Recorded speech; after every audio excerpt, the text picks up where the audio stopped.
Raden Ajeng Kartini Djojodiningrat. Beliau saat ini dikenal sebagai Raden Ajeng Kartini. Beliau lahir di Jepara, Jawa Tengah pada hari Senin tanggal 21 April tahun 1879 dengan zodiak Taurus. Nah, beliau wafat pada tanggal 17 September tahun 1904 di Kabupaten Rembang. Nah, ayahnya bernama Raden Mas Adipati Aryo Sosrodiningrat dan ibunya bernama M.A. Ngasirah. Nah, garis keturunannya yaitu Hamengkubuwono ke-6 dengan warga negara Indonesia beragama Islam, dan pasangannya dari R.A. Kartini itu sendiri yaitu K.R.M. Adipati Aryo Singge Djojodiningrat. Nah, dikaruniani anak yaitu Susalit Djojodiningrat, kemudian dikenal sebagai emansipasi wanita. Masa kecil Kartini yaitu dia lahir di Jepara tanggal 21 April tahun 1979. Nah, hari kelahirannya ini kemudian diperingati sebagai Hari Kartini untuk menghormati jasa Raden Ajeng Kartini yang sangat berjasa pada bangsa Indonesia, yaitu dengan nama lengkap yaitu Raden Ajeng Kartini Djojodiningrat.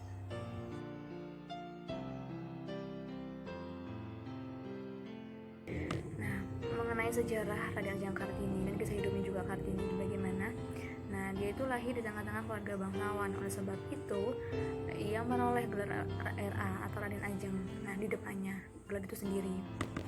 Nah, itu digunakan sebelum ia menikah. Namun jika sudah menikah, RA itu sendiri yaitu memiliki makna yang berbeda, yaitu Raden Ayu menurut tradisi Jawa. Kemudian ayahnya bernama R.M. Sosrodiningrat. Nah, putra dari Pangeran Aryo Joyonegoro yang keempat. Nah, seorang bangsawan yang menjabat sebagai Bupati Jepara pada saat itu. Beliau ini merupakan kakek dari Raden Ajeng Kartini. Nah, ayahnya R.M. Sosrodiningrat ini merupakan orang yang terpandang sebab posisinya kala itu sebagai Bupati Jepara kala Kartini dilahirkan. Nah, ia adalah anak seorang bangsawan yang masih sangat taat pada adat istiadat pada saat itu ya. Nah, setelah lulus dari sekolah dasar atau SD, R.A. Kartini itu tidak boleh diperbolehkan untuk melanjutkan sekolahnya ke tingkat yang lebih tinggi kepada orang tuanya. Jadi dia dipingit sambil menunggu waktu yang telah siap untuk dinikahkan. Nah, Kartini ini saat waktu kecil dia tuh sedih sekali dengan hal tersebut.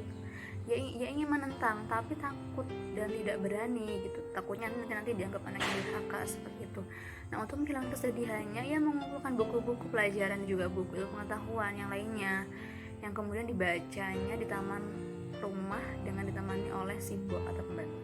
Dan pada akhirnya dia jadi gemar membaca. Nah, kemudian semua buku termasuk surat kabar juga dibaca. Kalau ada kesulitan dalam memahami buku-bukunya atau surat kabarnya, dia selalu menanyakan kepada bapaknya. Melalui buku inilah Kartini tertarik pada kemajuan berpikir wanita Eropa, yaitu Belanda, yang waktu itu masih menjajah Indonesia. Dan kemudian timbullah keinginan untuk memajukan wanita Indonesia. Wanita tidak hanya di dapur, tapi juga harus mempunyai ilmu yang banyak dan juga wawasan.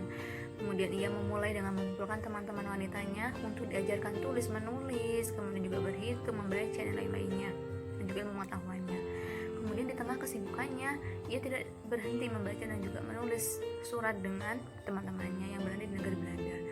Nah, kemudian tak berapa lama ia menulis surat pada Mr. J.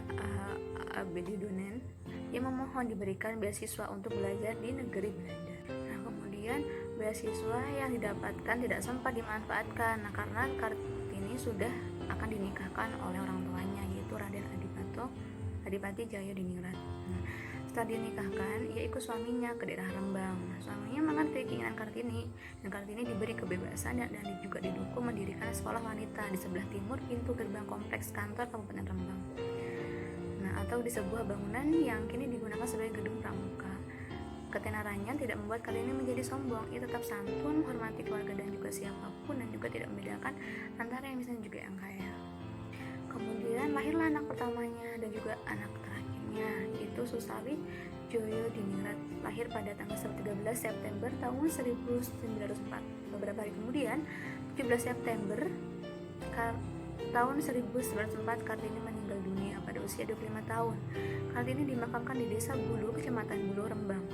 Berkat kegigihannya Kartini, kemudian didirikanlah sekolah wanita oleh Yayasan Kartini di Semarang pada tahun 1912 dan kemudian di Surabaya, Yogyakarta, Malang, Madiun, Cirebon, dan daerah lainnya. Namun sekolah tersebut adalah sekolah Kartini. Yayasan Kartini ini didirikan oleh keluarga Van Deventer, seorang tokoh politik etis. Setelah Kartini wafat, Mr. C.H. Abendenon mengumpulkan dan juga membukukan surat-surat yang pernah dikirimkan Raden Ajeng Kartini pada teman-temannya di Eropa. Buku ini diberi judul Door Duisternis Totally, yang artinya habis gelap terbitlah.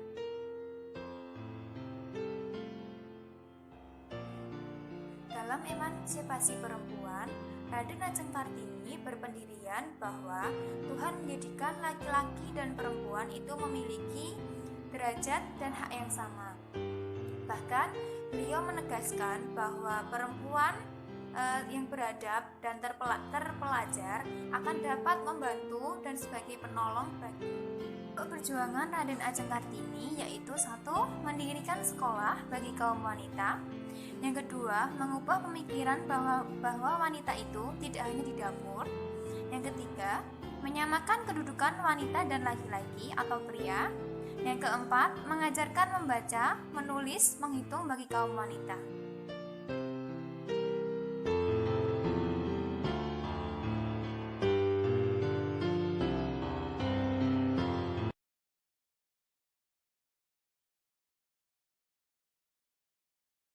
Siapa sih Raden Ajeng Kartini menurut kalian?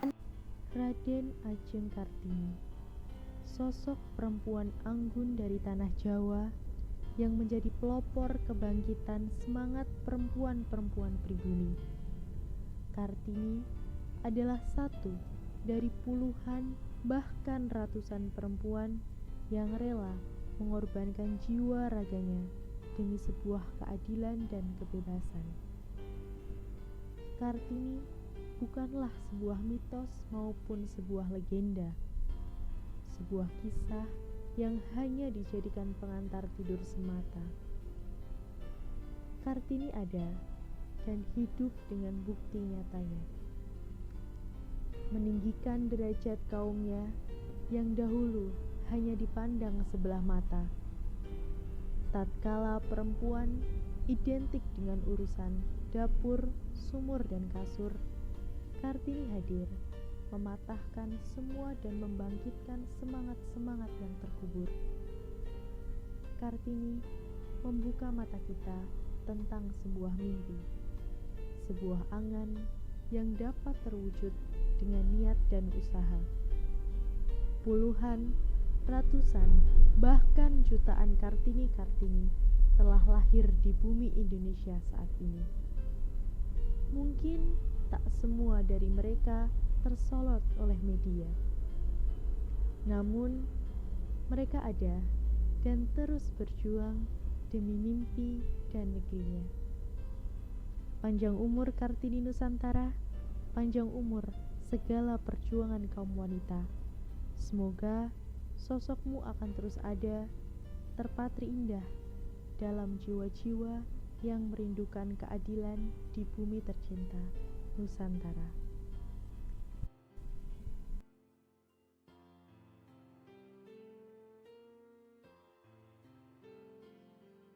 Kartini merupakan sosok pejuang emansipasi wanita. Beliau sosok yang berani, tangguh, dan semangat dalam memperjuangkan derajat wanita. Maka dari itu, kita sebagai wanita modern harus terus menghargai jasa-jasa beliau. Selamat Hari Kartini untuk Kartini masa kini. Oke teman-teman, mungkin itu saja yang dapat kami tampilkan. Terima kasih sudah meluangkan waktunya dalam acara nonton bareng RPK dan SBO kali ini. Semoga kita dapat berkumpul kembali dalam acara-acara selanjutnya. Dan kami memohon maaf apabila terdapat kesalahan atau kekurangan dalam pembuatan video atau penampilan video video dan semoga bermanfaat. Sekian dari kami. Wassalamualaikum warahmatullahi wabarakatuh.